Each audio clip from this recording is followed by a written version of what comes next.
What's good, you guys? Elite live streams. We back with another one. Hope you guys are doing well out there. Welcome back to the channel. We back with another live stream, man. We're gonna be deep diving into some stuff today. Definitely been a nice week for me. This month's flying by, man. May is almost over. We have reached almost the end of the month, man. The summer's almost here. It's going down, man. It's starting to heat up out here in California. Obviously, wildfire season. So there's as well like wildfires going on. It's crazy, man. But we've been making sure that we're taking advantage of the month. I love the fact that I'm in a great place right now with my business and everything's just kind of going exactly how I planned for this year. I've been working real hard, man, and I'm definitely starting to see the fruits of the labor, and it feels great, man. So I appreciate y'all being patient with me. I appreciate you guys supporting the channel, man. The subscribers are doing great. The videos have been doing really great. And make sure that you guys continue to hype the videos because it helps stay in the algorithm when I'm off doing other things, obviously. But today, what are we talking about? Okay, so I definitely am, you guys see on my channel, we always have conversations specifically about Black economics and what that looks like for infrastructure for the future, right? And specifically for foundational Black Americans, we're always trying to push the button, meaning there's a specific time and place. What up, Ezra? Salute to you, man. Appreciate you. Hey, all right. OMG, it's you. Yo, if that's not a green screen back there, you a thick vinyl collection. Oh, yeah, man, this is real, bro. That's all me. Obviously, if you're new to the channel, obviously, you'll kind of know my history, but I am a musician. I used to make music, all that good stuff. I'm a DJ, and this is a part of my archive. You feel me? I have an extensive collection. I would say one of the best vinyl collections when it comes to Black music that anybody on the internet has. And I'll put my collection up against anybody. And I mean that. I have some of the greatest artists in this collection, some of the best music that you've ever heard. And I'm talking from modern day all the way back to very, very early on blues, folk music, even gospel. You know what I'm saying? This is just what I do. But yes, of course, this is not no green screen, bro. Appreciate the compliment, though. All right. So let's continue. So when we're talking about the infrastructure and what we're trying to build, when it comes to the foundational Black American, hey, I appreciate it, Ezra. Yeah, we're going to talk about it a little bit then. Since we chilling, we'll let some more people get in here. But yeah, what I'm hoping to do eventually for you guys is I'm going to start doing live broadcasts where I play these vinyls for you guys and we can just do like sick ass listening parties. You feel me? Because all this music that I have, I can share with you guys on a live platform. I can mix it, obviously, because I'm a DJ, and it'll sound crazy. So I've been messing with some new tech that I got as I've been, off doing my own things, but we're going to find a way to make sure that we could bring you guys something fun to listen to. Obviously, you guys see I got my vinyl player back there, but, I definitely always have music to share. You feel me? And music is a big part of my life. It's been a big part of my life. So obviously, when I was thinking about doing my setup for, how I wanted to have my background, I was like, oh, yeah, this is the perfect spot in my apartment to be able to display my collection. But then at the same time, when I start doing these listening parties for you guys, we can definitely just go through the collection and I can really show you guys because everything is archived. It's all organized by genre and also time frame. So we gonna have some fun with it. I got almost a whole square full of Michael Jackson records. You know what I'm saying? We gonna get down, watch. Because I feel like there was just so many phases of Michael Jackson. Obviously, when he was a part of the Motown, I got the Jackson 5, and I have all of his new records. Obviously, Janet Jackson, like it's gonna go crazy. Hey, salute. I'm new here. I'll be happy to support. I love music. Music helps me calm down as a woman with neurodivergent personality. I have a love for people and art. Hey, salute to you. I appreciate you pulling up, man, and supporting the channel. And yes, that's the goal. Like once I start to figure out how I can do it, because obviously when I'm going to be playing the music, I don't know how that's going to work with the copyright stuff, but I'm going to be real with y'all. I don't care, because I feel like when it comes to sharing music, I could do that for free. Like I don't even need, you know what I'm saying, to get anything on that. Like no need to monetize that, because it's something that I genuinely enjoy. I just don't know what works, what happens with, like, as far as like what they do from the outside perspective, because I don't know, everybody's on YouTube. So we know that there's, a lot of people who do the mixed content where they'll be on there DJing, playing music. And then, obviously, I don't know what that happens with the copyright stuff, but obviously it's possible. So that's the goal. That's what I want to do for y'all. So we're going to do that. I'm hoping by this summer, we could do the first episode. Maybe June will be the time to do it and start it, because I have the setup ready to go. I just need to make sure that I get it to you guys in a clean stream, because I don't know how it's going to sound on the feedback on y'all end. It might sound great to me through my interface, but to y'all, I don't know how it will sound as I'm playing it as a live broadcast. But we'll figure it out though, because that's what we do. We're always elevating and bringing new elements to the channel. And that's I got a video dropping soon where I'm going to be talking about a few things that I want to add to the channel now that we're starting to build it. So we're going to talk about that as well in that video. But tonight, let's get to the topic. All right. We got a few people in here, so we're just going to get right into it. But the topic for tonight is foundational Black American youth have a major opportunity and we must help them reach it. Okay. So what I mean by that is, you guys know on my channel, I'm always talking about Black economics, and specifically what a lot of what Dr. Claude Anderson spoke about is how we need to start building infrastructure for our community so that we can start to be able to insulate ourselves and not to be so reliant on the dominant society and what they have set up, right? And the goal with that is to not only just be able to enrich our community, but like I mentioned, to insulate our community, right? And be able to completely separate from the dominant society systemic racism that they put on us, not only outward, but at our jobs, right? You guys know I had an extensive history working in corporate America, so I understand specifically how these systems are set up, right? My history and my resume speaks to that. So when I'm talking about kind of creating that infrastructure and us starting to move in the real world, this is a part of what I mean. And I've been seeing a lot of different conversations. And so that's what we're going to talk about today. How are we, right? And I'm talking about myself as a millennial, right? I'm a millennial. So millennials right now, I think is from the age of 30 to the age of 46, right? So I'm in my 30s, so I am a millennial.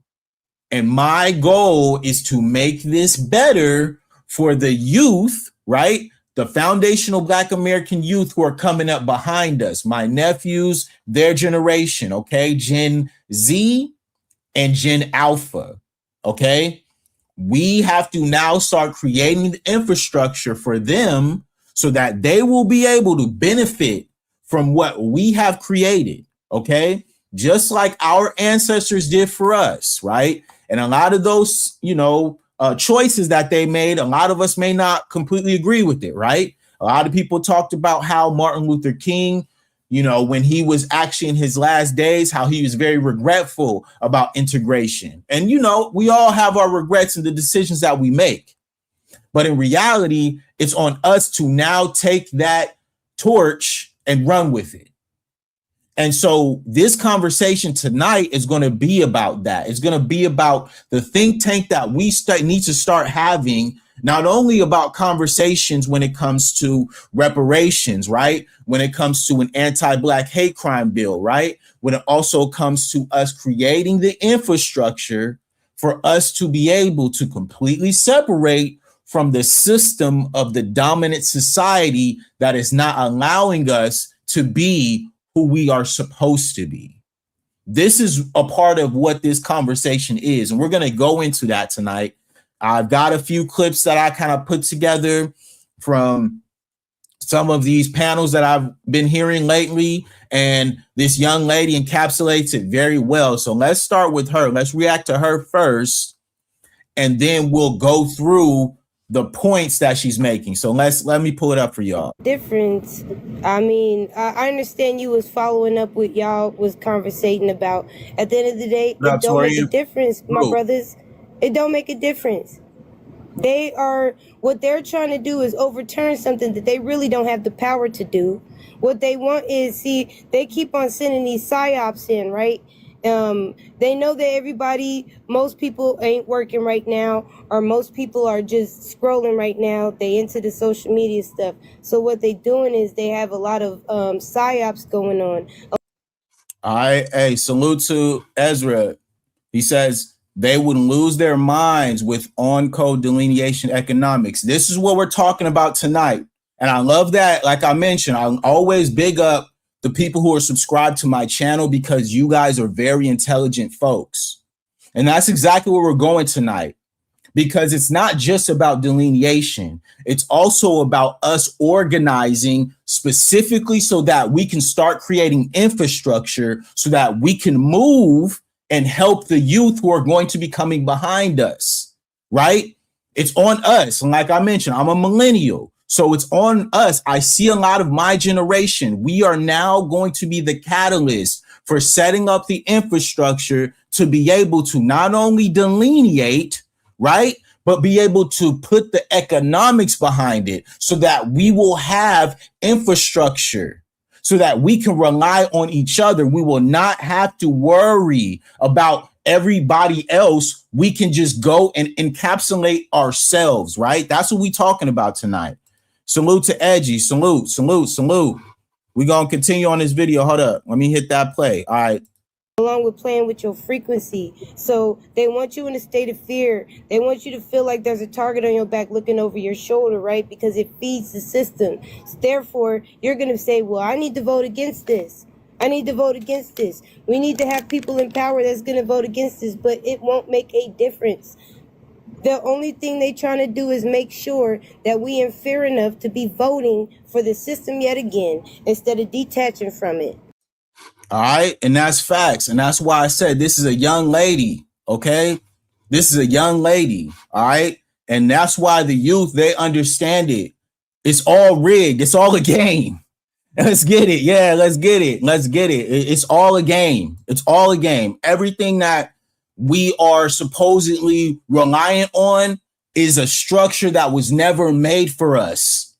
And as foundational Black Americans, we got to wake up and start encapsulating ourselves, start creating systems so that we don't have to be reliant on these people, because we already see what's happening right now to the country. And this is not by our choosing. Okay, none of this is that we're going through right now as a country has anything to do with foundational Black Americans. All we've done is contributed to this system and have never received anything back. And that's why I am so on code with this, because like I mentioned, the youth, they're going to be the ones who carry this. And as our generation, my millennial generation, Gen X that comes before us, we got to start getting these old folks out the way so that we can start creating the infrastructure that's necessary for the youth to be able to carry it on to the next generations, man, because they know what's going on just like we do. They are just as smart and just as understanding as we are. All right. And we got to make sure that we invest in the youth, because that's important, man. It is. I don't care what nobody say, bro.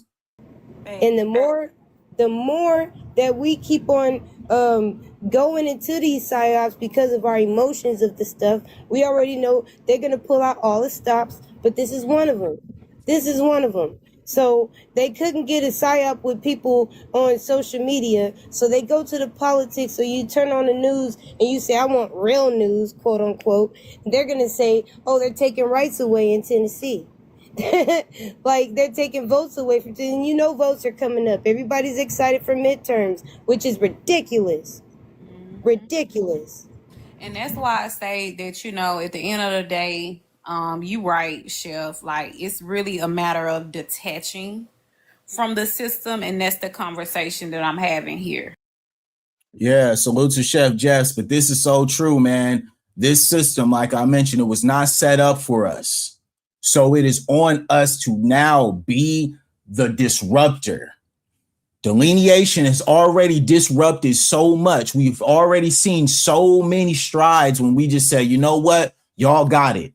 Okay, Foundational Black Americans, we don't know who we are. We don't know who we come from. All right, cool. Y'all got it, bro. We gonna focus on ourselves. We're gonna start building within our own. We got to start protecting our own. We're gonna start gatekeeping our own. And as you guys already saw how much of a shift in the entire culture that created, right? We're talking all the way to the highest levels. So now, as we have now made that shift, we need to start focusing on creating infrastructure within our own. Okay. Later on in this video, but they're going to talk about it. But this is what I mean. People with resources, right? Those who have trades, right? People who are working in plumbing, who are doing electrician work, who are the cobblers, the carpenters, okay? Construction people, all right? The chefs, the ones who make things from scratch, all right? People who have land, infrastructure, architects, you know what I'm saying? People in the medical field. We have a lot of sisters and brothers in the medical field. Okay, people in law enforcement, we all need to start coming together as foundational Black Americans so that we can start building the infrastructure, like I mentioned, to be able to completely separate ourselves from what's going on, because it has nothing to do with us, man. You guys need to stop letting people gaslight you and make it seem like you are responsible for what's happening when you had nothing to do with this. This system was created by them, and that's why it's failing.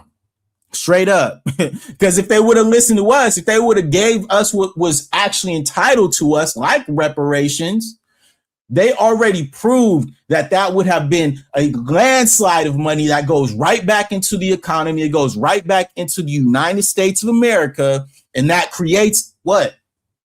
Wealth for everybody to benefit from, but they don't want to listen to nobody, so they got to hold the L. Too bad. So sad. You know, we need to simply detach. So yeah, we'll do a live though, Walker. I do want to go more in depth on the FedEx thing, but I think that's just one area. But other than that, even with that, like, I'm really trying to get this plan together to completely detach. So, hey, salute, Aggie. He says, but they said over their dead bodies. Now I'm like, yeah, man, this is all the chickens coming home to roost. You feel me? It was just Malcolm X's birthday the other day. So salute to Brother Malcolm. But that's true. The chickens have come home to roost. Everything that they prophesized was going to happen to us is in reverse. It's happening to them. Now they're dealing with all the things that they wanted to happen to us. And we sitting back and we just watching the show, man. You know what I'm saying? Give me the popcorn, bro. For those that are new that's coming to the live, I really just wanted to talk about separation. Segregation is the only way. I'm like, for real. We were never supposed to be integrated into this system whatsoever. And that's their biggest fear of us detaching, because we are everybody else leg up, you know. And as soon as we flip over the table, it's over for everybody else. Where everybody else is economic based. So again, Black economic separation was my biggest thing, but I knew that a lot of people would say, well, okay, you know, where do we start? What does that look like? And like I said, I believe in doing things in a very simplistic way. It doesn't have to be on a grand scale. We're not telling people to quit your job by tomorrow. No, you know what I'm saying? But what we could do is start to build Black inventory. Black inventory. That is a beautiful, beautiful way to put it together. Black inventory. Exactly what I mean, right? We got to start taking inventory of what all the foundational Black American people do and what they can contribute to this, like I mean, this infrastructure that we're going to need economically, so that we can start working together to be able to build within ourselves and not have to rely on the dominant society and their systemic racism that we've been dealing with ever since they came here on boats. You feel me? Let's keep it a buck here. Salute to Aggie. He said, I have some white man telling me the enemy always deserves a second chance. I said, you must have never seen the history of the people who own the media, government, and banks. They have been given too many facts, man.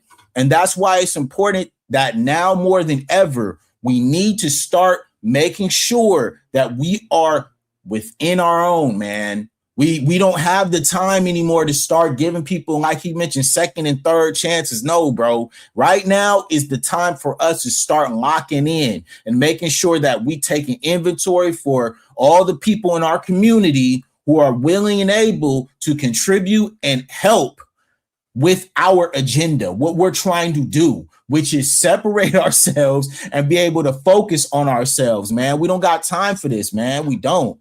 We need to close in ourselves for ourselves, like the same ones who are in the government, i.e. AIPAC. Yes, they have an agenda, right? And as much as people want to get upset with, the 24 karat people, the small hats, I'm going to be real with you, man. I can respect the fact that they always put themselves first. Foundational Black Americans need to start putting yourselves first, bro. Just like everybody else. Everybody else thinks about themselves when they are going out and they are making sure that their agendas are pushed. We start now doing that for ourselves, and look how the outrage has become, right? Look how many people it's made uncomfortable. Now we're the ones who they're calling xenophobic, right? But they don't say that about any other groups except us, because now we are putting ourselves first, and we're going to continue that. As long as I'm here, as long as I'm making content, I will continue to tell foundational Black Americans to put yourself first. Put yourself first. Don't worry about everybody else. Worry about you and your best interests in your family. Okay? Because everything that we're doing here is for me to make sure that I'm raising awareness for my people, and then at the same time putting on for my family. I don't care about anybody else, fam. And I'm okay with that. Like she mentioned, we don't need everybody, bro. It's going to be a small amount of us who are willing to do what we got to do. But at the end of the day, we ain't got time for everybody else, man. We don't, bro. We only got to take inventory for the ones who are willing to go out here and offer themselves and their services for the betterment of our community, bro. That's just facts. And what I mean by that is, if you stay in a neighborhood, if you stay on a street, if you stay in an apartment complex, it's a lot of us that have never said anything to a lot of our Black neighbors, a lot of the Black people that are in our communities. We know somebody right now, or it could be somebody right now that has a specific skill set that the community could use. You get what I'm saying? So the biggest thing for phase one was who has what. And this is us mapping out the immediate community for skills, whether somebody knows how to cook, whether somebody knows how to sew, whether somebody knows how to, is into welding, construction, whatever the case is, we need to be building Black inventory. That's what I'm talking about. That is the phase one, okay? Now that we start to structure, okay, who does what and who has access to what. Now we can start moving correctly so that we start to create a community around what we doing out here, man. This is how you create it, right? We always talk about Black Wall Street. We always talk about the affluent neighborhoods that we had as a community as foundational Black Americans. Now we need to start being able to build that once again, man. Straight up, man. Facts, salute. Facts. It's facts, man. This is where we got to start taking a conversation. This is where we got to start focusing our energy as foundational Black Americans. Obviously, we have reparations, right? That's top of the bill. Let's make sure we on that. Let's make sure we on that anti-Black hate crime bill. But at the same time, let's make sure now that we are doing Black inventory. We're taking inventory of the people in our community who do things, who have skills, who can help us, who we can work with, right? You know what I'm saying? The homie Torian, he in the chat right here, man. We both make content. I was on his chat the other day. You dig? We just hop in, hop out. You got to contribute and collaborate. You feel me, with your people. Salute to I OMG. It is you. I got a Black neighbor. We speak. We sure do see a Black foundational Black American I am too. Yeah, I mean, that's what you got to do. Everybody, specifically for Foundational Black Americans, we already have a nonverbal connection. When I see another brother and I know he Foundational Black American, I could feel it. I could feel you, FBA. You know what I'm saying? And so naturally, when I see you, I'm gonna give you the head nod. Any black dude, to be real with you, obviously some won't give you the nod back, but that tell you everything you need to know. But at the end of the day, it's love initially, right? It's a what up, it's a how you doing. Specifically, you know, if it's some elderly people, you know, I'm gonna say my respect, obviously, because I have a lot of respect for the older community. You know what I'm saying? I came from the church community. So growing up in the church, you had to respect the elders. You always had to speak. You always had to say hello. You always had to make sure you greeted people. I come from that culture. So that's just who I am naturally. But at the same time, that goes further now where, like we mentioned, we're trying to take account for the people in our community who have skills, who can contribute to us being able to take ourselves out of the dominant society and then being able to create our own systems so that we can rely on one another. That's the goal. That's the phase that we're talking about here. One thing, because again, I can preach all day long and tell my people, hey, don't shop at this store. Don't go to this home builder to get your home built. And it's like, okay, if I do that, then what's the alternative? So of us that are serious to be able to build out the alternatives, because truth be told, a lot of our community don't really have the time for it. Or hey, that's facts. So salute to, let's see, Leslie. She says, I do not feel comfortable making the moves in public. I agree. But this is more outset, right? Because the outset is what we're talking about, right? Which is just talking about Black inventory and taking inventory for people in your community who have skills. Now, as far as like the plan and us organizing, that happens in person. Like she mentioned, making sure that we're making connections directly, right? If you see somebody who has a skill set, they look interesting, talk to them. Introduce yourself. If you have skills, introduce your skills to that person and try to build, right? Because at the end of the day, yes, of course, we don't want to make all of our moves in public, but what we do want to do is say, hey, guys, we are trying to build. This is what I do. Would like to link up with other people who do things as well. And then once we're in person, now we can start making the moves underneath, like, you know, staying low key. You feel me? Salute to Aggie. He says, yeah, shout out to Tori. And I'm pretty sure I've learned a lot from his channel. I've been looking for the truth since 2008, 2009 on my family. I thought it was crazy calling out Obama the pacifier. Yeah, man, Torian's been on the grind for a minute, man. He's a real great source, and he's always got the facts. You feel me? That's how I found his channel. I found his channel doing my own research, and he was one of the, you know, videos that I came across. I immediately subscribed to him. You know what I'm saying? A good brother. Yeah, salutes and Leslie. Yeah, we gotta make sure we locked in. Shout out to Tori, and I was in the chat on the live stream. Hey, appreciate you coming through, man. That's great. Yeah, we building. All right, Ezra, get the wheels turning. Exactly. This is a part of that. These are part of those conversations. And as you know, subscribers, most of my subscribers who have been here, you guys know I'm a very productive person. I don't just like talking. I like to make sure that we're having conversations that can go somewhere. And this is one of those conversations where we can start talking about it because, like I mentioned, one of my biggest inspirations is Dr. Claude Anderson. And so Dr. Claude Anderson, who has books about Black economics, this is a part of what he mentions, is a part of us building the infrastructure so that we can rely on ourselves, investing in ourselves, patronizing our own businesses, and not having to take our dollars out of our community, right? And the way that we empower our community is by spending with one another so that we can enrich each other, right? And that's the goal, right? The goal is to be able to rely on each other rather than the dominant society. You get me? They won't take the time for it. And so sometimes we have to be the people that will step up and do that. So that was my biggest thing. Z, well, I do want to say this. Subscribe to the channel. For all the people out there watching or listening, whatever. Man, I'm a loan officer.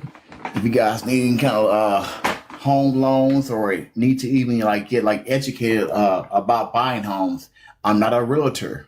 Not a realtor. I'm gonna say it again. I'm gonna skip ahead this part just a little bit so that we could get to what the young lady was saying. So, any questions or? Well, what's up, Vic? How you doing? But get out in your neighborhood, get out in your community, especially if you're in a black, community or whatever, or it's diverse. You still have black people in their community. We need to get out. We need to be talking to each other. We need to be seeing who does what. Even if you out and about and you strike up a conversation with one of your fellow Black Americans, like, hey, girl or guy, what is it that you do? Yeah, that's facts, man. We gotta make sure that we speaking to one another, we locking in with each other and doing the work. Salute to OMG. Says Dr. Claude Anderson was saying things was too politically incorrect to say in the 90s. Politically incorrect. Yeah, facts. And, I got a few videos on here where I react to a lot of what he was saying. And Dr. Claude Anderson was ahead of his time. Yeah, salute to Leslie. She says, are you ready to step up? Yes, Miss Leslie.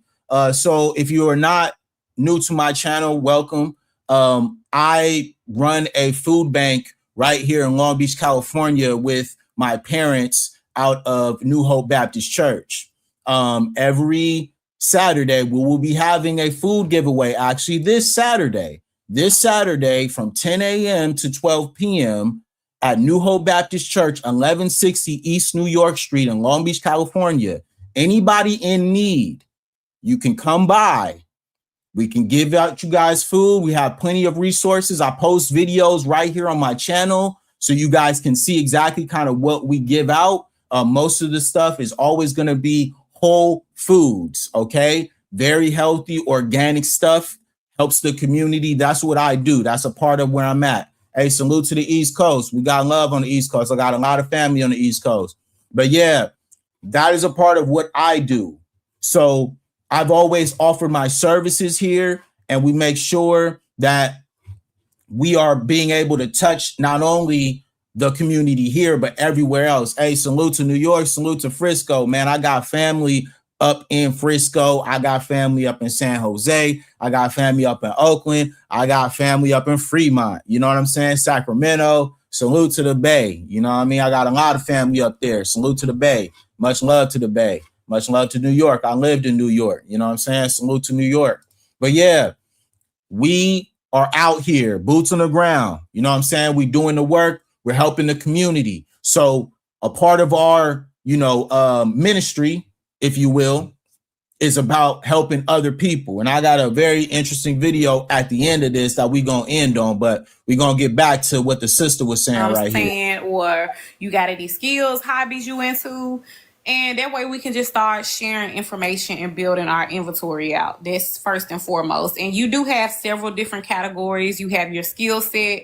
You have production, the production category, which is people who know how to grow food, people who know how to bake. These are people who know how to make things from scratch. You get what I'm saying? So the production side of things, you got the land and space side of things. Like I said, you got a lot of our people that own land that's just sitting on it. They may not know what to do with it, or we have to get them out of that individualistic mindset, for the people that have land and space right now. Because that's what we need. You feel me? Those out there, if you got land, like all that type of stuff, we got to start putting it out there so that we can start linking up and being able to connect, right? Because like I mentioned, these are going to be the resources that are going to be necessary for us to be able to insulate ourselves from this dominant society, systemic racism that we deal with every single day.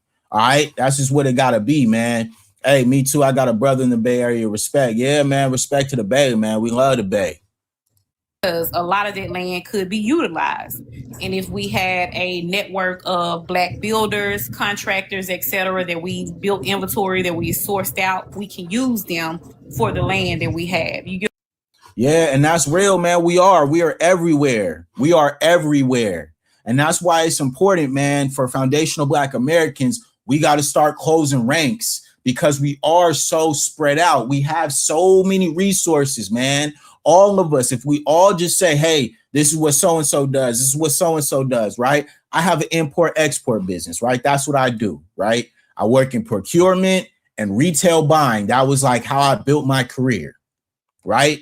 So a lot of what I do is help logistics, help getting people to one point to the next, right? If you got some really great goods, you got medical, whatever, I do it all right? So the goal is to be able to take those businesses, right? If you have something that needs to get shipped, you could come directly to your brother and I'm going to get it to where I got to get to at a very good rate because I got the connections to do so. And that's how we build, right? It's very simple, right? But those economics, those types of businesses, those types of connections are going to be the type of connections that can help us create our own infrastructure, right? Everybody, like I mentioned, I like to bring it up, but it's so true. We talk about Black Wall Street. We have an opportunity to create it if we start to make sure that we put our economics first, right? If we start to make sure that we put the Black dollar first, we start to think about building within our own community. Now we can start actually connecting the dots. Hey, man, what do you do? Hey, let me bring you in so that you can help my business. And then we can continue to build, right? That's what she's talking about. And I'm full in step with this. She's on code on this point, man. It's so perfect. Like, You know what I'm saying? So it's all about using each other at this point. Yes, ma'am. And support and community. We need to be delegating and fellowshipping instead of finding every reason to be separate. And I wonder about what if we don't vote, what's going to happen. But I'm going to tell you right now, we done seen the worst happen twice over. And if you really want to get deep into it, we done seen the worst happen more than that with other presidencies. But with this time around, we definitely 222 sis on the likes. That's crazy. But definitely understand that we've seen the worst happen with the vote. we've seen it. That's what people understand. Like, no matter who's in office, foundational Black Americans ain't getting no help.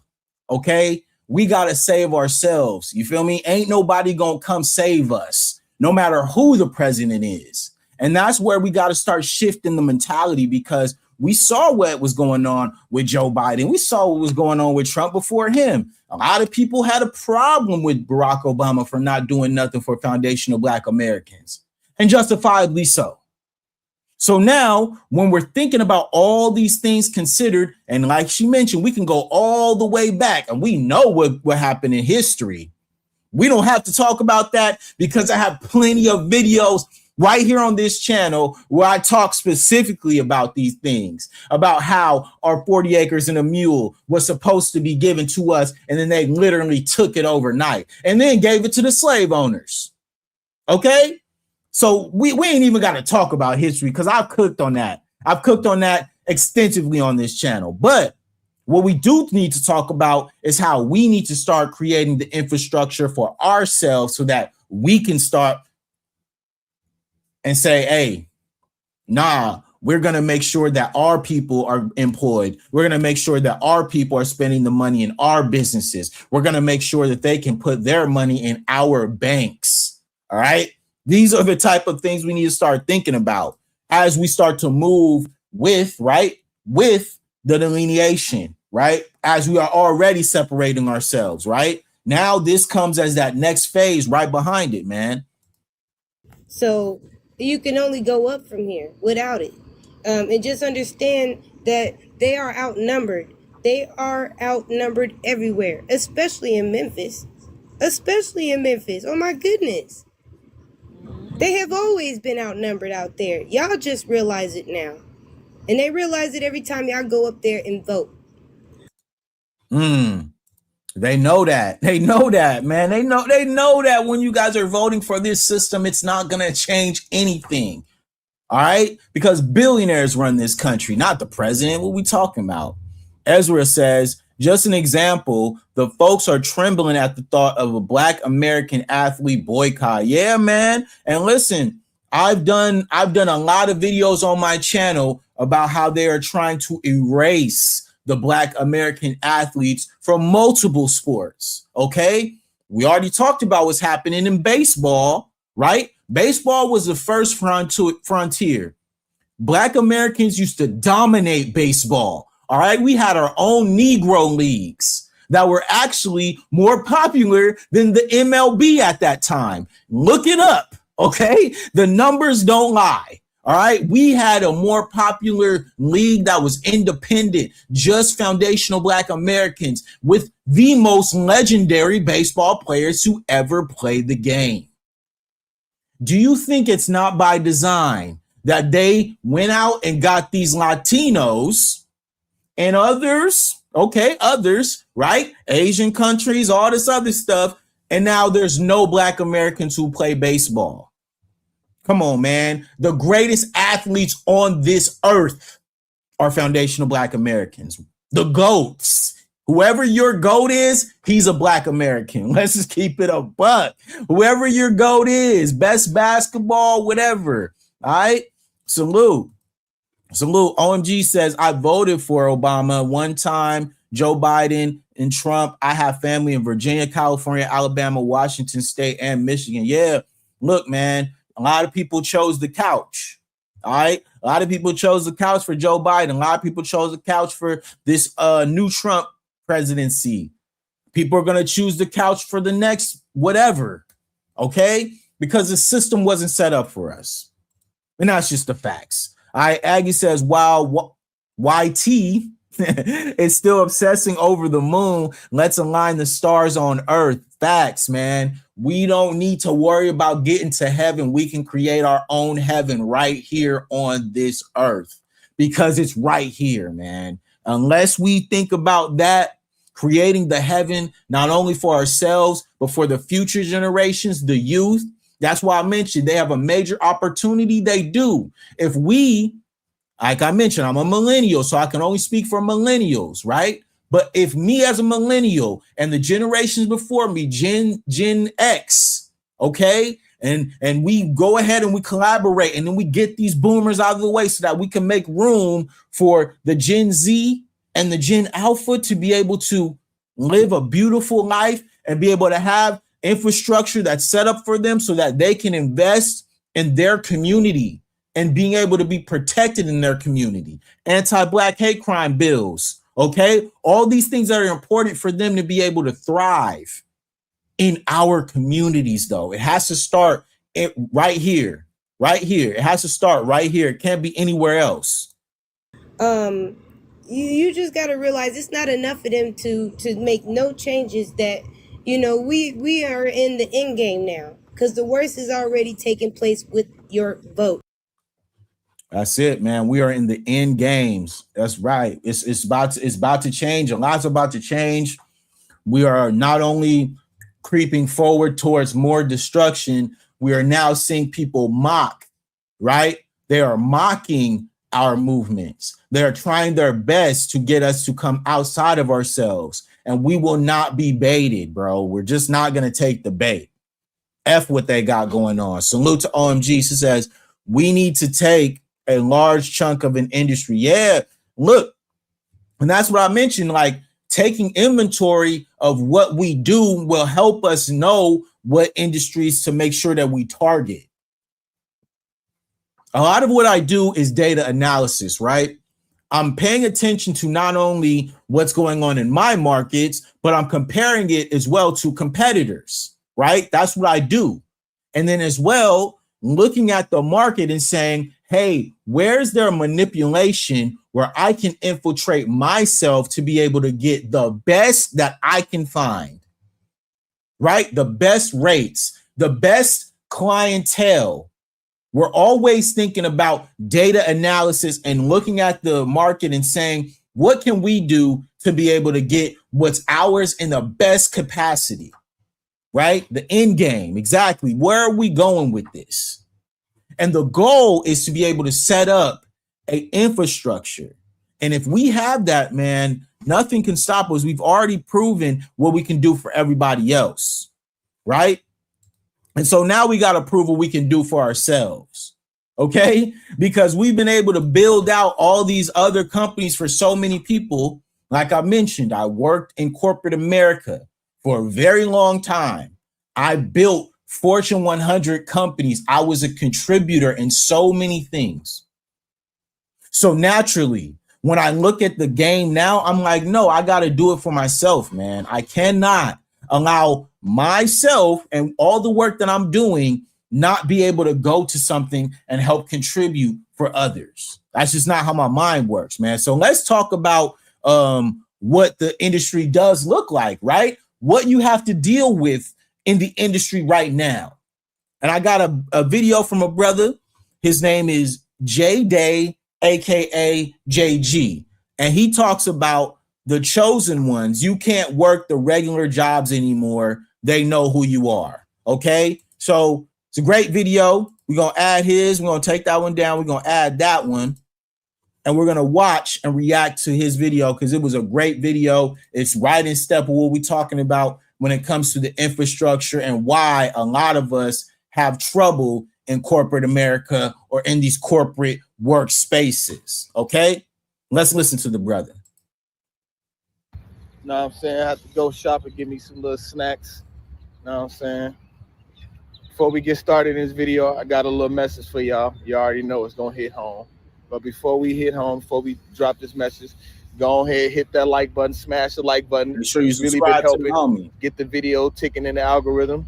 And I really want to say thank y'all. I really appreciate y'all for all y'all support and all y'all love, man. I really appreciate that. Now, with that being said, I hate to break it to you, but it is what it is. Chosen ones, you can't work right. Chosen ones, you can't work no more. You can't work regular jobs no more. You can't do the regular things that other people can do and do for their whole lives. Like, this is why it's like you try so hard to keep a consistent job. You just, you know, it's so many people that talk down on having a job, that look down on having a job, and you just want a consistent one, man. You don't care about having a job. You don't care about how you look, how other people perceive you for having a job. You just happy to be making some money the right way. You just happy to be making some legal money, man. You just happy to be making a living the right way without breaking the law. You just happy that you're doing that. You know what I'm saying? And it's people that's following you around. They have been assigned to make your life miserable, bro. You know, you wake up, you got your mindset. Today is gonna be a good day. Hold on. You made your mind up. Oh, it dropped. I lost my keys. Bad, man. I hope it's cool. You make your mind up when you wake up. Today is gonna be a good day. You know what I'm saying? You come in here with vibrant energy. You got great energy. You know, people on the job can sense that because in your head, you know you're not going to be there for the rest of your life. And that's a fact, man. Hey, salute to Ezra. Says another example, if Black Americans leave TikTok, it will flop. All of these, okay? Let's keep it a buck. All of these social media sites will flop if Black Americans dipped off of them.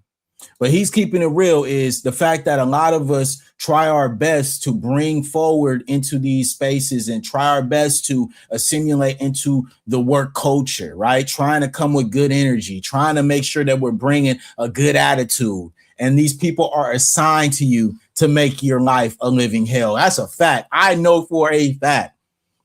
The manager that I used to have and the person who I used to work for, she was assigned to me to give me the hardest time possible because her own insecurities, fam. It was insane, bro. Salute to OMG. She said, we made Clubhouse fail. Is anybody still using Clubhouse? I mean, nobody's using. Yeah, you're right. Nobody using Clubhouse. I mean, you know, it's a few, but we know what type of content they make over on Clubhouse. So that speaks for itself. We're going to continue with this video. Other people, they have made their minds up that that's where they're going to be for the rest of their life. And you making them uncomfortable by coming around here with your great positive energy. Hey, how you doing? Hi. You speaking to everybody, telling everybody hello. You telling everybody good morning. Everybody you make eye contact with, you telling them good morning. Hey, how you doing? They don't like that, man. I'll be telling people this, man. Like, I worked in corporate America for a very long time. And a lot of things that I learned was things that cannot be taught in no college classroom and no high school, nothing, bro. It's a lot of interpersonal dynamics that you deal with in office life, office culture, whatever you want to say, corporate America, however you want to describe it. And mind you, a lot of others, right? They prop up the fact that you're the person who arrives early, right? You're the person who leaves late. You're the person who's always dressed accordingly. You're the person who's always greeting and in a good mood. But it's only for certain types, right?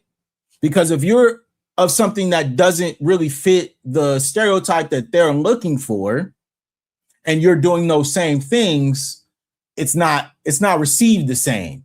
Right? It's not received the same. And the fact that we have to deal with that is just crazy to me, bro, because this is what they tell us to do. They tell you to work hard. They tell you to show up early, leave late. They tell you to dedicate yourself to your craft and study outside of work and make sure that you're focused on your growth and your development. And then when you're actually doing that, now it's a threat. Now you're doing too much. Now it's, oh man, you're showing off. You're trying to, do it in. You know how that go. Hey, salute, brother. Got some good points. Yeah, man. He keeping it buck. We gonna keep going. People be miserable on these jobs. They really don't even want you saying nothing to them. They you know what I'm saying? They getting cheated on. Their wives at home cheating on them with the neighbors or with somebody down the street.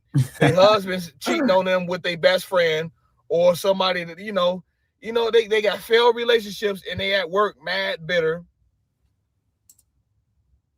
Financially insecure, financially behind on bills, and they taking it out on you. And these your managers, these your bitter ass HR, your bosses, they all in the same bed together.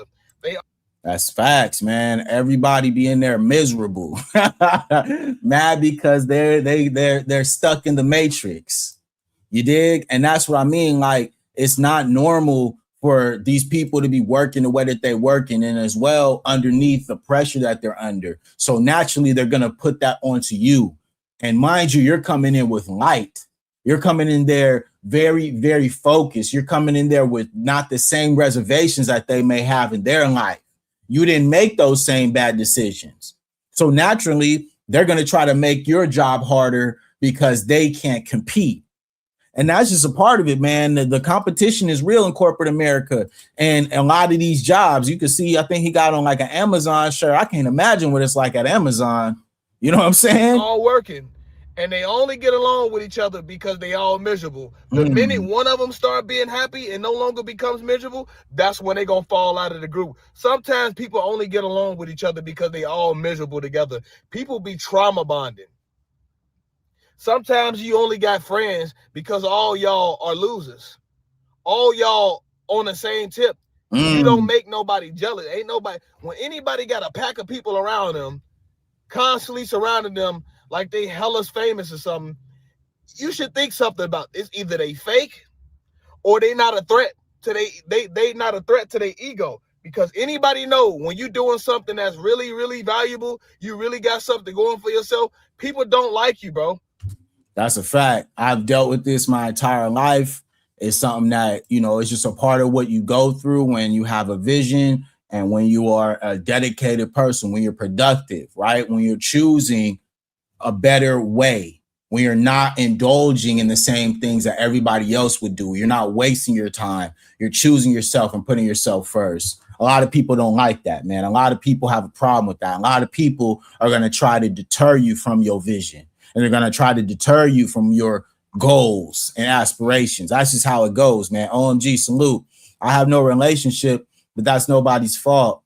I have that hi, how are you energy, just like how he was talking about. I would be his type if I knew him. Yeah, and it's just a part of it, man. Like, that's how it goes. Like, you want to bring good energy.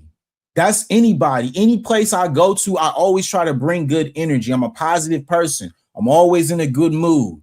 So naturally, when you go there and you're always bringing that, you're consistent, right? A lot of people don't like that, man. A lot of people don't want you to shine. A lot of people don't like that light.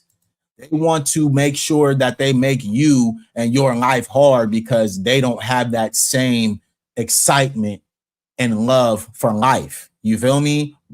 Too many people don't want to be around you because they can't stand the ground you walk on, because your success is making them hate themselves. Your success is making them question their reality. Your success is making them compare themselves to you. And when people compare themselves to you, they don't like the comparison they get. So they come after you. It's why no competition. It's always you versus you. Remember that, y'all. It's always you versus you. There is no competition. Don't get caught up in people trying to put their own competitions on you. It's you versus you. Nobody can get in the way of that. Okay? There are going to be people who try to insert themselves, right? And that's within themselves, right? Their own insecurities. Don't allow yourself to get caught up in everybody else's insecurities. It's you versus you. Nobody else, man. Everybody else, they're going to have their paths and their journeys. You just focus on yours. And that's why it's so important. Like, I always try to make these things come together, right? Especially on my channel. It's all about a bigger picture here. And the bigger picture is, if we as a people focus on ourselves, if we make sure that we take account for who we are and what we doing, man, we don't got to worry about nobody else, y'all. It's us versus us. And it's always been that way. Everybody knows this. As soon as foundational Black Americans start to get out of our own way, bro, there is no stopping us. We cannot be stopped, man. We are a true people. We are a deep people. We have a very, very real soul. Our soul is in this country. So naturally, we're going to keep it going. Yeah, man, this is how we get over here. Salute, Ezra. Yeah, OMG, this is how we do it over here. We get deep over here. It ain't just about one topic. We always get deeper. We always going to pull back the layers, right? As we go through these live streams, I'm always peeling back layers so that we can get to the real topic and the deepness, right? Because it's not just about me here. It's about y'all. I'm building not only with myself, but I'm building with you guys, and we're building together, and we're having these type of conversations where we can get deep and we can actually talk about, yo, man, I really feel some type of way about the fact that when it comes to foundational Black Americans, we don't have the infrastructure that's necessary for us to be able to leave these jobs and not have to deal with these haters, man. I want to be able to work with foundational Black Americans. I don't want to have to work with these people. You feel me? That's what this is about, man. It's deeper than just me. It's about us. It's about all of us together as a people, man. Telling y'all have to find something else y'all gonna do, man. Get up off these jobs, because your bosses, your managers, team lead, whatever, your co-workers, they all made their minds up that they don't want you up there, man. You disturbing their peace. Your peace is disturbing their peace. Yeah, you walking around that motherfucker warehouse whistling all of you, shaking your keys, you holly jolly, you know what I'm saying? You too happy, man. And that's a problem right now, because they going through it. These people are going through it, man. It's so many people, they families going through it. They worried about ICE. They worried about what's going on with the gas prices. They worried about the groceries. They worried about the SNAP benefits that are about to be turned off if you are unemployed. They worried about a lot of things. Foundational Black Americans, we've been dealing with the worst for so long, it don't even bother us. We right back. We, like you said, we whistling. We going through the motions. We not tripping off of this. And that's making them so upset. They can't stand it, because we supposed to be like them. We're supposed to be downtrodden and so scared about what the future holds for the country. No, we need to be worried about foundational Black American business, and that's it. That's all. Ain't nobody worried about this. Salute, Leslie. Yes, indeed. Yeah, we got to make sure that we locked in, man. We got to make sure that we worried about ourselves, man. Nobody worried about these people. Eye against eye, as they say. Yes, indeed, man. Salute to the legendary rock band. You know what, man, y'all don't want to get me started on Bad Brains. Eye Against Eye is one of the sickest punk records to ever be created, okay, by one of the sickest punk bands to ever grace the earth, the Bad Brains. All right, what you talking about, man? Y'all know nothing about no Bad Brains. Y'all don't want to talk about no rock music. Yeah, but yeah, salute to Aggie. He says, I'm currently going up against these people in New York. Aunt fell for one of these deed thieving house stealers, they're also actively stealing homes in the NYC. Yeah, man, you got to be careful, man. Them small hats, they'll do it to you. And not only that, it's a lot of them other people who will try to do it to you. It's a lot of that loan fraud that's going on right now. And a lot of y'all don't know, I also have my real estate license. So I know the game very well, okay? Out here in California, it's a dirty game. Obviously, you know what I'm saying? I'm not on here doing no ads for homes I'm selling, but the reason why I have my real estate license is because I also work in property management. So naturally, when you're working in property management,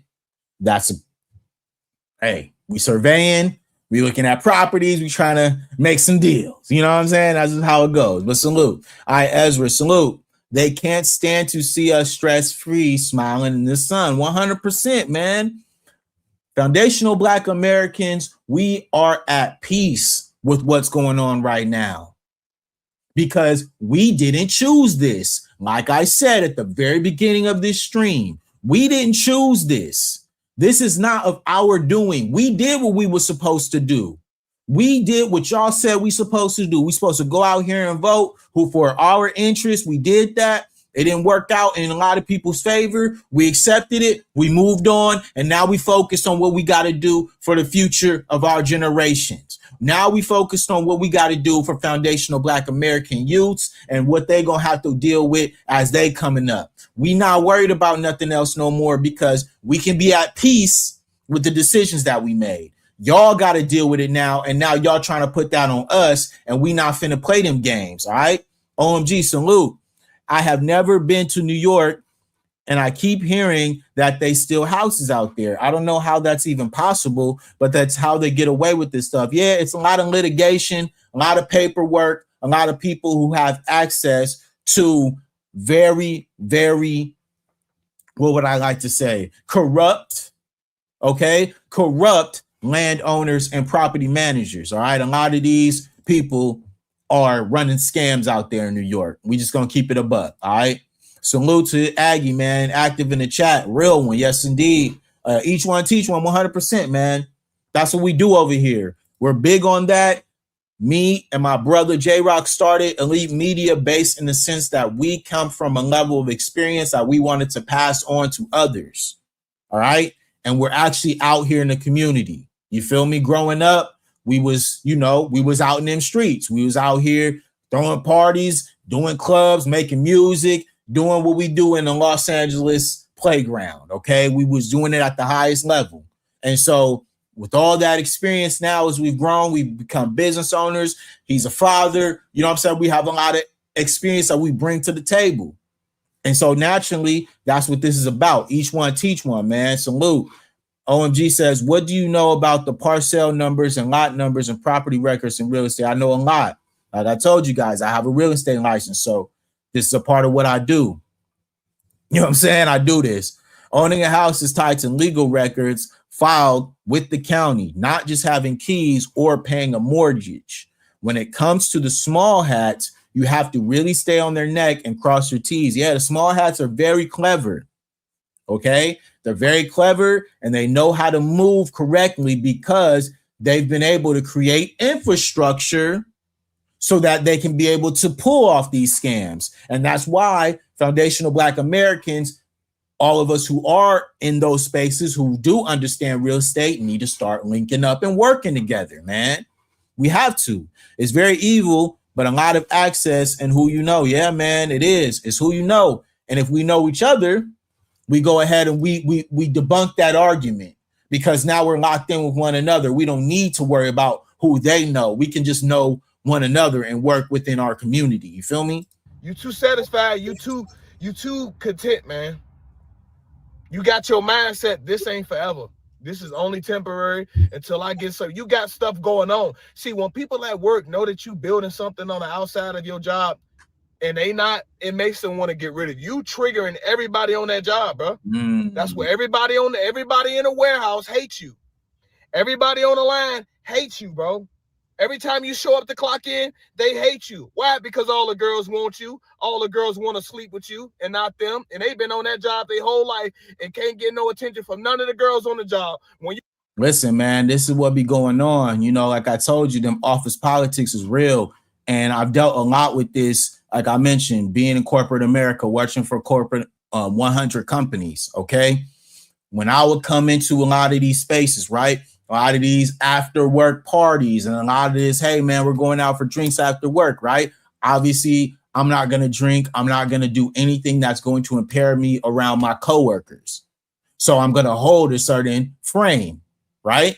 You're going to hold a certain frame if you are locked in and you're not playing those fraternizing games. I'm going to show up because they like to say that that is a part of the team building. But in reality, I understand I can't trust these people. And that's a part of it because I know what they're thinking and I know how they move. You got to be careful out here, man. I forget his name, but the brother out here standing on business for FBA at these reparations hearings, if I can find his name right now, I'll put him in the chat. Yeah, it's a lot of brothers doing that, man. I know Black Alpha did that. I know that Alpha Elite did that. You know what I'm saying? I know that a few other brothers went out there and, you know, went to a lot of those rallies and a lot of those hearings to make sure that they standing on business for us. But as well, we also need to make sure, like we mentioned, building Black inventory. So if you have a skill set, if you do anything, if you're a tradesman, we need to start linking up, right? If you're a businessman, if you have land, if you are willing to, you know, work with people to get people on the land so that you can occupy it and start building it up. We need to start making those plans. We need to start reaching out to people. Like I always talk about, you feel me? Me and my family, we work. We have a food bank right out here in Long Beach, California. So we always are offering services to help people. That's a part of my ministry and what we can do to help. And as well, I already told you guys my history. You know what I'm saying? I'm a businessman. You know what I mean? I got my real estate license, all that. So we can get it popping. You come on the job, all the girls want to go home with you. Ladies, why nobody don't like you on that job? Because your milkshake bring all the boys to the yard. They milkshake don't bring all the boys to the yard. It probably used to, but not no more. Why? Because you came on there. Everybody on the warehouse, they want to know what your name is. They don't want to know what her name is. All the boys on the warehouse, all the men up there, they want to know where you from. They want to know how long you've been working up there. They want to help you with your work just to talk to you. The team lead who used to get that attention, she don't like that now. She was the only 10 up there in the warehouse. You not no more now. You look way better than her. Listen, man, it be so petty like this. It sound like high school, don't it? It be so petty like this in these places, bro. They be so petty and so upset about stuff. It's crazy, man. Like, it's wild, man. This is what you deal with at these jobs, though. Still in that attention. You got to go. So now they pressing you because you come up there, you look at your best, you look better than all the females up there. All the dudes constantly looking at you. They can't even work because you distracting them with your beauty. And the team lead, she can see that. She used to distract them now. Not anymore. She's invisible now because who is this new girl up here now? Listen, man, this be them high school games, high school type stuff, man. Like you go up there, you feel me? And yeah, it's real. It's high school type stuff. It sounds so petty, but this is what people got to deal with. And that's why it's so important that we start to infiltrate and create our own jobs and our own system. Because when we go up here to these jobs, they be jealous about the most petty, small, unimportant things. You know what I'm saying? It's you. You taking all the attention. People don't like that when you steal the attention like that, and you don't even want none of them dudes. You just want to go home, get paid, and get a paycheck, and go and clock out and go home. That part. You probably got somebody at home waiting on you. You ain't thinking about them dudes up there. She is. So the boss, the team lead, everybody up there, they got a problem with you because they feel like you trying to take something that they've been having their eyes on. Fellas, you can't do it, man. Chosen ones, you can't work regular jobs no more. You can't do what regular people do no more. Go to work, stay at the same job for decades, going to the same clubs, shaking ass at the same bars, drinking the same liquor at the same club, the same bars.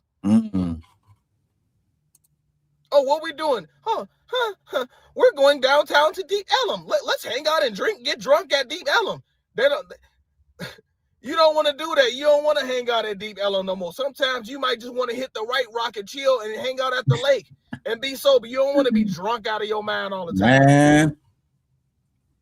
They want to do the same stuff, work the same jobs, hang out with the same people, go to the same clubs, the same kickback, the same lounges, do the same stores, eat the same food, go to the same restaurant.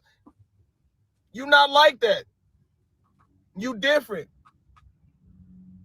They don't like you. You can't do what regular people do. You know, date, have relationships, have a lot of friends, connect with a lot of people with nobody hating you. You walk in the room, everybody giving you dap, showing you love. Yeah, you can't do that no more. Because them people ain't special. Ain't nothing about them. They ain't got that glow. Them people really feel sorry for them. So they supporting them because they feel sorry for them. They feel like they ain't going nowhere anyway. So why not support them? That part. It's a lot of that goes on, man. It's hard to kind of encapsulate it better. You know what I mean? Because this is what happens, man. People love to elevate people who they know are not going to surpass them. This is just human nature.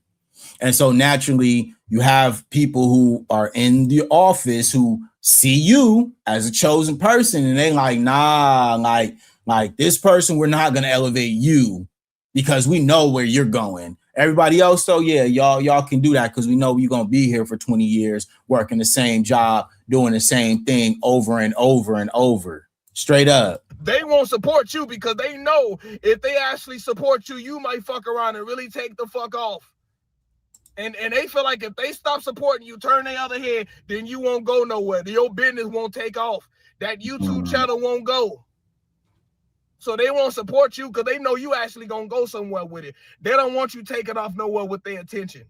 So they gonna support the butthead, the loser that they know she ain't gonna do shit with it anyway. So they'll tell her all the knowledge, all the information that they know because they know that person ain't gonna use it. You, hell no, they gonna make you pay for it. They gonna withhold it, gatekeep all the knowledge from you because they know if you get a hold of the right information, you just might do the right thing with it.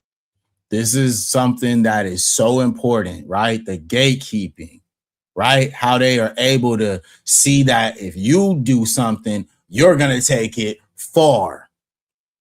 And this is just facts, man. This is why I try to tell people, man, when it comes to foundational Black Americans, that infrastructure that we have to create is based on the fact that we can't be gatekeeping from ourselves, from each other.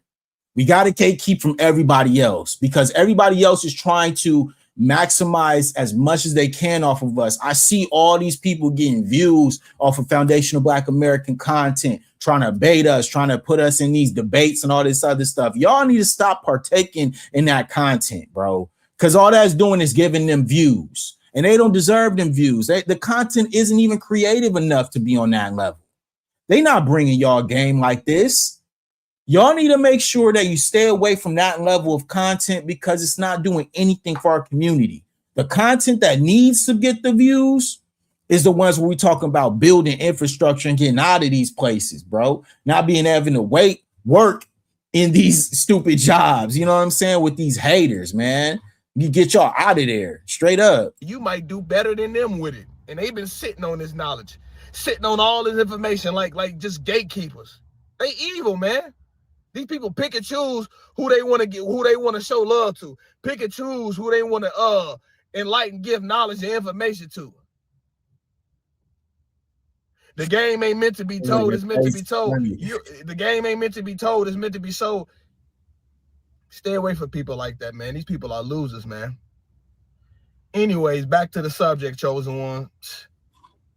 Y'all got to find another way to be entrepreneurs, do something. Y'all got to work your way up out of these jobs, man, because these jobs really hate you, man. They know who you are behind closed doors when ain't nobody looking. They know who you is behind the camera. When the camera's off, behind the closed curtains, they know who you are, man, and it's somebody they could never be. They tired of looking at you, man. You disturbing their peace, man. They want their regular life back. They want their attention back. They want the spotlight back. That's why I be telling y'all, let them have it, man. Y'all come around, y'all stealing these people life, they spotlight, man. Stealing attention now. They want you to go away so they can get their life back, that attention back, man. But why? I just want a paycheck. I know, man. You drawing too much attention. Y'all gonna have to damn near get a tent, Go move in the damn woods, pack it up, man, because these jobs, they don't want you, man. This is what I'm trying to tell people, man. The understanding of why this conversation that I wanted to have tonight is based on the fact that this is a growing sentiment. He's not the only one making these type of videos, okay? It's a lot of people who have made videos about how they have dealt with corporate America and how being a Black American in corporate America, you have no allies, right? You're dealing with not only the haters on one side, but you're dealing with people who you think are supposed to be melanated and have your back, and they don't. They're actually now competing with you because, like he mentioned, you have a light, you're going somewhere, you have something going for yourself. You're going to do something with the information. You won't be one of the ones who's just going to sit back, right? As soon as you get your opportunity, you're going to run with it. And they know that. So they would rather make it harder on you than the person who they know that is easily controllable, who's not going to be able to make the moves, and who is not going to be able to be actionable on their dreams. And he mentions it, man. You got to start thinking outside the box. Entrepreneurship, all this other stuff, that's great. But like I'm talking about, we have to make sure, as we have an opportunity here, to create infrastructure so that the future generations of Black Americans can be able to eat off of what we're doing. You know what I'm saying? We got to be able to create that right now. We got to start working on it, man. I thought I was losing it, but every channel trying to open up dialogue on our real life is someone living in Africa. Very suspect. Yeah, man, I'll be seeing it all the time, bro. All of these reaction channels that are playing foundational Black American content. And y'all, whoever you guys are, you creators, y'all need to start striking down them videos, man, for stealing content, because that can happen. All right. They send us warnings as YouTube creators about content reuse. And mind you, you can get strikes on your channel for reusing other people's content. And that's why I feel like a lot of these creators who are creating these reaction channels and they're using foundational Black American creators and talking points, using Tariq's videos and all these debates, he need to start striking them down, bro. He need to start striking down these channels. All these creators need to start striking down these channels, bro, because they're click farming you guys' content and getting views, probably more views sometimes than the person who created the video, bro. Making AdSense off that. They need to start cracking down on that, man. Real talk. Like, I have a problem with that, bro, because I see it a lot on YouTube, man. I see it a lot. And I know I'm not the only one. Thank you, Aggie, for pointing that out, because I know I'm not the only one who sees it, bro. It's crazy because they hire you. Would think they'll hire you because you can get the job done. Comes to find out they don't really want you to get the job done. Ain't that crazy? How they punish you for hitting the rate. They tell you it's a certain rate that you got to get. So you hit the rate. They start giving more shit to you. Man, I cannot relate to this even more, man. I'll never forget this. There was a project. I was working on multiple projects, right? And I'm banging them out. And all I'm seeing is more projects coming. The expectations get higher now, right? When it's like, hey, hold up, like this is the standard. This is what y'all said we're supposed to be doing. Now the goalpost is being moved. This happened so many times to me, man, in my work career and my career life. When I was working in corporate America, man, it was insane, y'all. Like, insane, man. For real. One way to unite is to take back HBCU grants, recruitment, research, and engineering departments. 100%, man. We need to make sure that not only do we take back the HBCUs, we start to now get more of the youth interested in STEM in general, right? Science, technology, and mathematics, right? Engineering as well, right? We need to start making sure that we focus on that. And like I always mention, the trades, man. Trades are a great opportunity for a lot of youths, specifically Black American youths, to be able to make great money and help as well with the infrastructure that's going to be necessary for us to be able to build it on our own. All right. There's many of unions that they have within the trades. But if we had a foundational Black American uniting of the trades, if we all came together with all these brothers who are plumbers, electricians, who are construction workers, who are out here doing cobbler work and metal work, bro, we're able to build a nation within a nation. That's all I'm talking about. Because these regular jobs, man, they're not on that time, man. Responsibility going hard on you. These people would never give you a break, man. They made their mind up. The HR, they all in on it too. The HR hate you too. The HR do not like you. That's why they ignore you. Every time you got a request, you want to request off, he'll call in, PTO, shit. They don't want to work with you, man. These people, they don't want to work with you. They don't want to do business with you, man, because they all too jealous. They so damn jealous, man. They so jealous until they apologize, until they stop being wicked and sabotaging and turn from their wicked ways, they're going to all forever be living paycheck to paycheck. See, I know what's really going on with them. Why they targeting you like that, chosen ones on these jobs? Because they all broke, man. God got these people so broke because of how they act, the way that they treat other people. This is generational. This is generational. Okay? This is generational. They have ignored the atrocities to our people for so long that now they've tried to gaslight us to make it seem like we should just be cool. No, fam. Get out of here, bro. Hey, appreciate you. I agree. Yeah. Hey, we have to, man. We got to take back not only our institutions, but like I mentioned, insulating our institutions. Salute to Aggie, man. Appreciate you being active in the chat.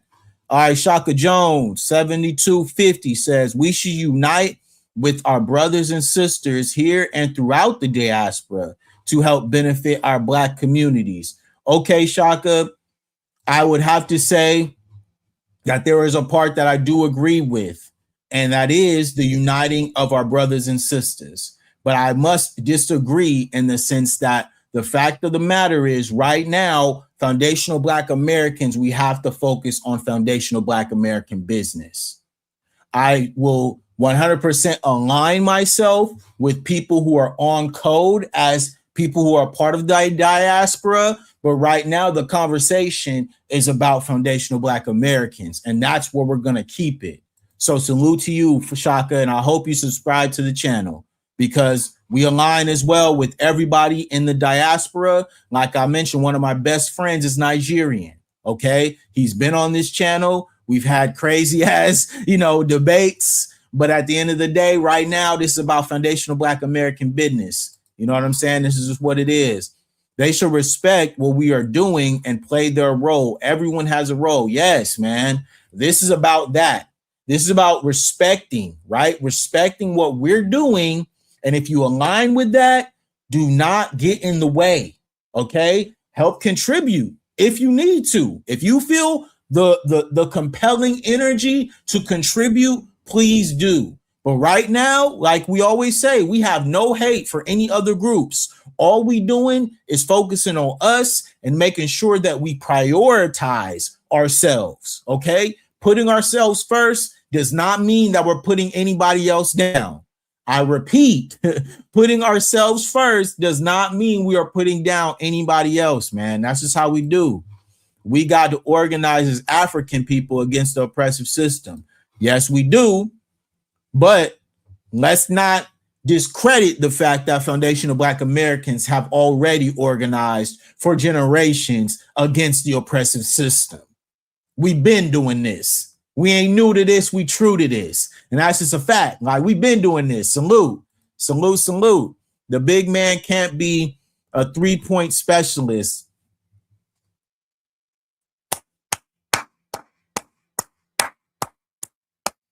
Clap it up for a great comment.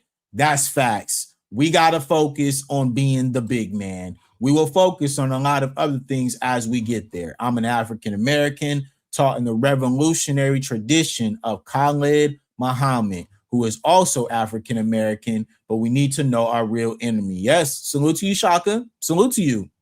Like I mentioned, we don't have no hate over here. I'm a big follower of Khalid Muhammad. All right. So naturally, I understand I'm in the knowledge, but we always talk about the focus right now is Foundational Black Americans. That's what we on. And if you are African American, you with us, bro. Just stay locked in, man. Don't get too caught up in the back and forth stuff, because then that's when people get cooked. That's just how it goes. You know what I'm saying? That's more Tariq's lane, but that's what we do. We make sure we keep our eyes on the prize over here. Salute to OMG. Says HBCUs created by our ancestors, and we never should let them have gone to the Democrats. That was stupid of us. Yeah, listen, man. We trusted a lot of people to do what they said they were gonna do. So don't feel bad about that, Foundational Black Americans. Don't be ashamed of trusting people, because that's just a part of human nature.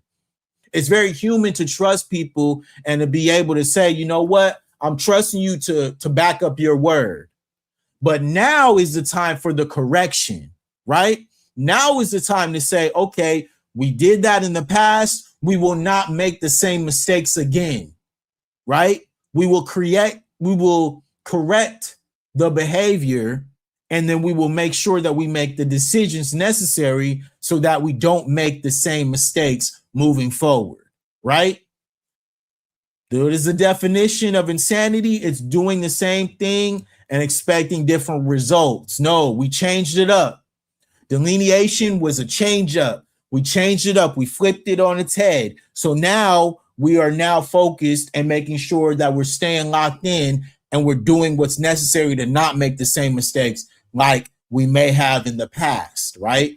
Because nothing is perfect. Nobody's perfect. And we're always going to make some mistakes as we go. We're going to make mistakes even as this new movement that we're on right now with delineation. We're going to make some mistakes in the future. But right now, we're doing our best to be preventative of that, right? Because what is it? Preparation prevents poor performance, right? Preparation prevents poor performance. So we are trying to prepare ourselves so that we are doing the necessary work so that we don't mess up in the future. You know what I'm saying? Salute to OMG. The African presidents are going to help Africa first. When the presidents of South Africa came here, right? He did not ask about us. He kissed Trump's ASS and asked him if he wanted an airplane. All right. Salute. Thank you, OMG, for being honest on that. So now, Mr. Shaka, what work do y'all do? Let me show you the work that we do since you're asking, right? Since you're asking, because I think maybe you're new to the channel, and so it's important for us to make sure that we stay on code over here. All right. So let me show you what I do, because I could show you better than I could tell you, Shaka. All right. This is what we do over here on Elite Media. This is what we do. Back in the field, as you can see right here, we got some of these. I think these are what they call electrolyte waters. So we got plenty of those. We got some lime juice, like all types of different flavors, right? We also got these Nespresso concentrate. These are espressos. So for any of our coffee drinkers, we got that for y'all. We got grapes. These are ocean spray. All organic for the community, whole foods. Not no processed BS. Fresh organic cilantro. We got green peppers back here. A bunch of heads of lettuce for the community. We also got romaine lettuce too. We got back there onions. And there's so much stuff we got, man. We are overflowing. We also got squash, a yellow squash, green squash on that side. Let me try to get back. We still going. We still going. It's the whole truck full. We also got chili crisp. What do I do? What work do I do? Chilies. Flour for anybody who needs to do that. We also got street noodles, so plenty of noodles for you guys. We got a bunch of potatoes. All these are 10-pound bags each, so we got a bunch of potatoes here. We also got tortilla chips. Y'all into those, the Juanitas. We got those. We also got these. I think these are mushrooms, like the Japanese style mushrooms. organic. We also got chopped mushrooms, like plenty of those, more of that. I'm not sure exactly what these are, but we got these. So yeah, man, we got plenty of stuff for you guys. So tomorrow, New Hope Baptist Church, 1160 East New York Street. We'll be out there feeding the homeless and anybody who's in need. Make sure you pull up and lock in because, you know, we got plenty of stuff for you guys. So please make sure to show up tomorrow. I think it's from 10 a.m. to 12 p.m. We'll be out here giving out food bags and all types of essentials if you need them. God bless. Peace. All right, y'all. We back in the field. Oh, Ezra, right? That's your name. I mean, no, Shaka. This is what I do. We're boots on the ground, family. We're out here doing the work in the community to help make a better community. What brother Khalid Muhammad was doing. I'm from that cloth, brother. So when we talking about helping the community, when we're talking about doing the work, when we're talking about these topics, that's because I'm on the street for real. I'm not just speaking about this just to talk up here. I know a lot of content creators who y'all used to, they come up here and they just talk and they don't do nothing in the community. I'm not him, bro. I'm out here doing it for real. I'm out here, boots on the ground, helping my people with no returns, fam. I don't expect nothing. All I'm trying to do is raise awareness to help my family, right? Because what this does, this is a system that we're creating through my church that I grew up in. I grew up in my church. We're doing this to build our church so that we can be able to be a guiding light in our community. Because if you didn't know, in the foundational Black American community, the church is a pillar of our community. It is a place that think tanks and big movements were created out of the foundational Black American church. Some of our greatest leaders and some of our greatest freedom fighters were right here in the foundational Black American church. So when I do my work, I'm coming from that spirit, that spiritual connection that I have to the work that my family does in the community is bigger than me. And that's why I get on here to try to make sure that we're staying on code and we're staying with our eyes on the prize of what's really important. It's not just about me getting on here talking. It's about me using my platform to raise awareness for things that actually need to happen in the community for real. So salute to you, Shaka. You might be new to the channel, but I have to make sure that I always bring this back to the real, actual factuals, because we don't play like that over here, bro. Elite Media, we bring receipts. And so when anybody got something to say, you can look on my channel and see the work that I do. Salute. OMG, I'm not holding that against Africans. I'm saying that we don't have any land over there. My land is over here. And I put that on my future where my family is. Salute to you, OMG, 100%. Because that's what we do. You know what I'm saying? We have blood in this soil. Okay? This is our country. This is what we built as foundational Black Americans. So we need to focus on what we got going on right here. You right about that, OMG. Salute to you. You dig? Everyone got their role like rocks. So know your role and shut your mouth. All right? Know your role and shut your mouth, bro. That's a fact. Salute, Ezra. Yeah, this is what we do, man. This is what we do. Like I mentioned, this Saturday, okay? I think it's Memorial Day weekend, whatever. This Saturday, we will also be giving out food to the homeless. I will be there. So make sure you guys pull up if you guys are local to the Long Beach, Los Angeles area. Okay, this is what we do out here. All right, this is how we moving. Hey, thank you, Shaka. That's what's up. I do this. It's what we do, man. Giving back. Yeah, we got to. There is an obligation to my foundational Black Americans out there. You have an obligation to your community to help. Do whatever you can. Support the people who are trying to help people. Go out there and do what you can, y'all.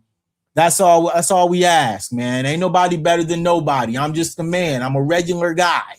All right. It's just, you know, we come from a family, me, J-Rock, we come from real families who've done real things in a real city. So we have no choice. All right. We was born into this. We didn't have no choice, man. We have to be like this. This was predetermined. You know what I'm saying? Our ancestors was like this. What work did the South African president do? I repeat, when Ramaphosa came to DC, he didn't ask about us. He kissed Trump's ass. He sure did, man. Ezra, OMG. Hey, Ezra, you know, Ezra, no, I'm gonna cook your ass over here if you come over here with that BS. You know what I'm saying? You know that. You already know that. Organizing the food distribution is not an easy task at all. It is not. It is a very hard, very taxing. It takes a lot of time, but we have a lot of people who help us out, who contribute to our community, who show up and volunteer their time.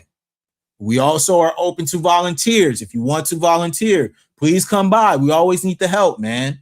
We always need the help. You know what I'm saying? We always need the help. We always need people's, you know, good vibes, man. Just come by and hang out. We be chilling, man. It's just because it's a church don't mean it's stiff. You know what I'm saying? Ezra, yes, historically, this is what we do. Hey, and I love how you said historically, Ezra, because this is going to be my last video of the night. But this one, really, I saw it right before I hopped on stream, and it really just made me feel some type of way. I was really touched by this video, and it's 100% what I talk about when I mean community, when I'm talking about people doing great things in the community. This is, I think, a video from maybe the 80s, man, but this is what I talk about when I talk about we got to work together and we got to be the ones to contribute in our community. So salute. We're going to watch this video. I'm going to let this play all the way through. Hold up. Hallelujah. This is some foundational Black American energy right here.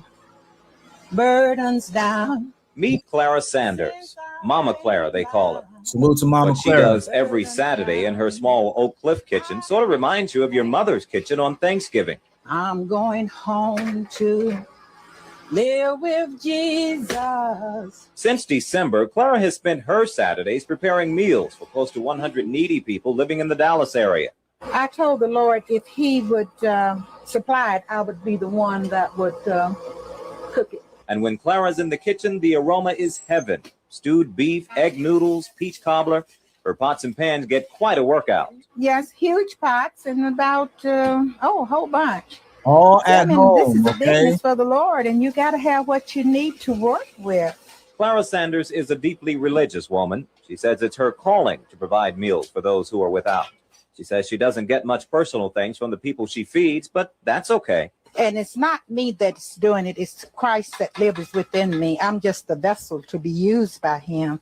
He is the one that's doing the work. Mama Clara does single-handedly what usually takes about 12 cooks to prepare.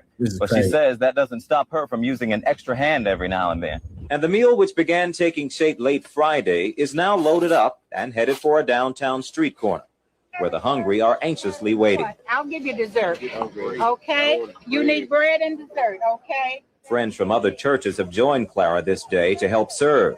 Hers is a mission of mercy. Mercy for those whose future is uncertain. But one thing they know for sure, every Saturday, Mama Clara will be here with her pots and her pans and a giving heart. I'm talking about overly loaded. All right. How beautiful is that? How beautiful is that, man? Salute to Mama Clara, man. Salute to Dallas, Texas. You feel me? Salute to Oak Cliff, man. How beautiful is that? Okay. Every Saturday, she will cook herself, man, with no return, man. How beautiful. This is what I'm talking about, man. When we talk about community, we're talking about what you can contribute. This is what I'm talking about right here, man. These are the people who are the ones who created everything, the infrastructure that we have now. So now it's on us to take it and move it even further, man. This is what I'm talking about, man. This man, that shit just made me feel some type of way. Because that's what we're supposed to be doing out here, man. Everybody just be out here talking. We don't do that over here on Elite Media. we actually get to work. We get in the community and do what's necessary for us to help one another. How beautiful was that story, man? Food distribution is honorable. Let's get it. Let's get it growing across the country whenever you're ready. Yeah, I'm ready, man. Right now, the big goal was getting that 501c status. We reached that status, so we're able to now make a reach across. So we're gonna definitely have to link up, and if you guys are serious, man, we're gonna make it happen. I'll never forget how good it felt to spend $2,000 food stamps to feed the homeless on an old bed card. Yeah, man, it's different, bro. Everybody gotta do their contributions with whatever resources that they have. You feel me? Even if it's a food stamp card, because guess what? Somebody gonna eat off that. All right. And that's helping somebody else. You're paying it forward. And that's how I feel with the work that I do with my parents. You know what I'm saying? We out here doing what we can as a food bank because we're paying it forward. We're doing this for the future. We're doing this so that this helps somebody else, right? Because God blessed us so much. He gave us so much abundance, man. I grew up never having to want for anything. I grew up with so much blessings, a great family, right? Both parents, okay? I grew up in such a great home, all right? My childhood was amazing. And I was only because of what my parents were doing. They were always giving back. And so naturally, when you give, those blessings come raining down, right? That's what it say. You know what I'm saying? That's a part of what we believe. We believe in that. If I give, there will be some level of return. It may not be in the way that you see it, but spiritually, that return that you get back is a gift. You know what I'm saying? Hey, salute to Shaka. I'm sorry. I respect y'all community work, but don't respect any xenophobia, colorism, native attitudes, or racisms. We are an African people, bro. I don't know what you're on, dog. We weren't talking about no xenophobia, man. Nobody was even talking about that, bro. Why are you bringing that up? Nobody was even talking about that. We talking about community building. We talking about helping the community. We talking about foundational Black American business. Why are you talking about that? You brought that up, bro. You brought that up. Nobody in my chat was even being xenophobic, talking about colorism, anything, bro. What are you talking about, man? Grow up, dude. Imagine how good it would feel with all that going on directly in the community. Yes, man. Like I said, the payback is spiritual. It is a spiritual gift that I cannot explain other than you going out and doing it. You feel me? Y'all go out and contribute to your community. You can have the same feeling. You know what I'm saying? You can know what that feels like, you know? OMG, yes, don't be xenophobic to my family. We're from the United States. Yeah, nobody's on that. Nobody is on that. Like, what are we talking about? That's right. Oh my God. Yeah, cooking it up, man. This is a beautiful thing, man. A beautiful thing. Salute to OMG says, you see that woman on the screen, that's not an African accent. You got to get over that. I think all rights call for coping. Yeah, man. That's a foundational Black American woman. Salute to her, okay? Salute to her, because that's our roots. That's where we come from. You know what it is, man. Hey, whatever, you know, foundational Black American, not African, bro. Sorry. 100% salute to Ezra. Yeah, Ezra's always active. Shaka, we don't identify as African American. No need to troll. Just respect our position. Yes, Ezra, 100%. Just respect it, bro. Shaka, if you're gonna be here, you gotta respect foundational Black American business. We do not identify as African American if we are not African. Like I mentioned, I always talk about my brother Derek. My brother Derek is Nigerian, but he was born in Africa. He was born in America. So he is 100% considered African American because he is from Africa. That is where his lineage is from. My lineage is right here. I am an indigenous, foundational Black American. My ancestry was born here. We're from the soil. We have indigenous roots. Okay. So we don't have to go back and forth about that, man. It is what it is. That's cool. I identify as African American. I respect what you call yourself. Thank you. That's it. That's all, Shaka. That's how we move over here. We have a certain distinction. We respect you as an African American. You must respect us as foundational Black Americans. That's it. We don't have no issue with that over here. We just make sure that you got to identify yourself as you. We gonna identify us as us. It's very simple stuff, man. You're being xenophobic because I told you that I'm not from Africa, and neither are anybody that I know. You quit being xenophobic and entitled. This is what white people do to us. Yeah, man, it's gaslighting.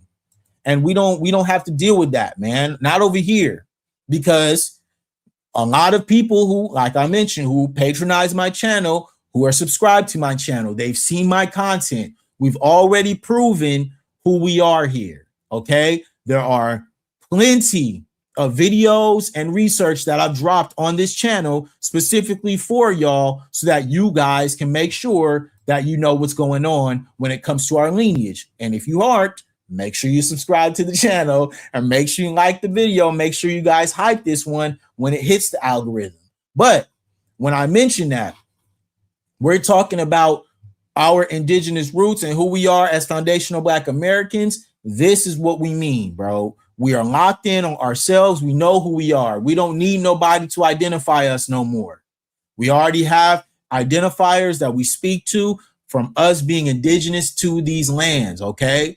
If you want to get deeper, you know what I'm saying? We can. When we talking about who the chosen ones are and who the real Israelites are, we can get into that, but we already know, man. Salute, Shaka. My ancestors were enslaved here and brought from Africa like other African Americans. Hey, man, if that's your lineage, that's your lineage, okay? I did my own research. I have extensive history, not only with my family, but family reunions as well. We have a whole family tree, and my family tree goes right back to indigenous roots right here in America, right on both sides of my family. Okay, so hey, you identify how you identify, we will identify how we identify. It's very simple. But with that being said, man, this was a great stream, man. You guys killed it tonight. Let me give you guys a round of applause because this was a great, you guys did a great job tonight. We definitely touched on some great topics, man, and it was very enlightening. And obviously, we're going to continue to build as we move forward, man. And like I mentioned, we're going to talk more. I'm going to start building more with the video side of things. I got to get back to putting my videos out there. Shaka, why are you obsessed in the chat? Pushing your beliefs on others. Yeah, man, just let it go, bro. Let it go, man. Straight up. Let it go, man. Salute to OMG. I don't have Afro beats. I have James Brown. Everybody knows I am a Brown myself. My name is Brandon Brown. So you already know I come from that Brown lineage. You feel me? Salute to the Brown family. I'm in America. I don't know what the fantasy land claiming the Africans that y'all want us to do. Hey, it is what it is. It is what it is, man. Mama Jan L, salute, mama. Appreciate you. We are not African or Caribbean or Malaysian. The African American identity was invented 38 years ago. That's right. That's right, man. It's a new term. Y'all can have that. We good. We are foundational Black American. Salute to y'all. You know what I'm saying? Hey, salute Aggie says, please look into brother from NYC standing on FBA reparations. Would be a powerful guest on your show. Yeah, I mean, I'm building, so I'm hoping that, you know, I can be able to reach out to more foundational Black American content creators in this space. And I think it's definitely coming because I'm definitely linked in with a lot of good folks, man. And like I mentioned, one of the bigger channels, you know, Torian Rain, that's my guy. Like he's always in my chat. He's always active. And, you know, I was just on his channel the other day. I think yesterday I was on his channel. I might drop the clip. But yeah, man, salute to you guys. Make sure you guys subscribe to the channel, man, if you have not already. Oh, we're going to take that down. That was a little crazy. But yeah, man, make sure you guys subscribe. Make sure you like the video, man. Make sure you guys hype the video because that helps you stay in the algorithm, man. Hey, it is what it is.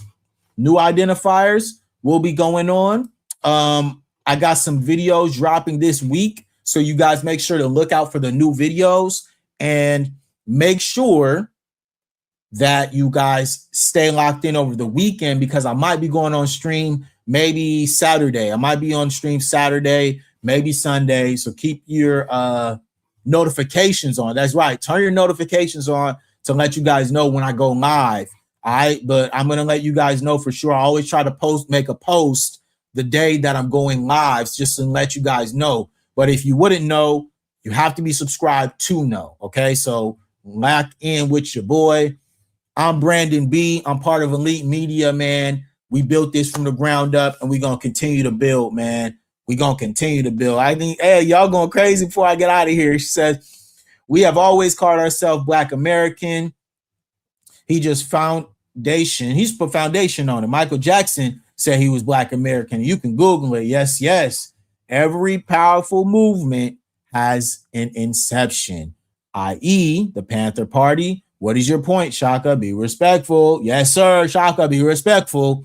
Everybody, please go find the clip of Michael Jackson saying he's a proud Black American, man. Yeah, be careful, man. Shaka, I hope you find the peace that's necessary for you to go to sleep tonight, man, because I'm going to sleep good, because y'all know me. Let's go. Salute to everybody. Make sure you like the channel. Like the video, subscribe to the channel, all that good stuff. And I'm out. Peace, man. Thank you.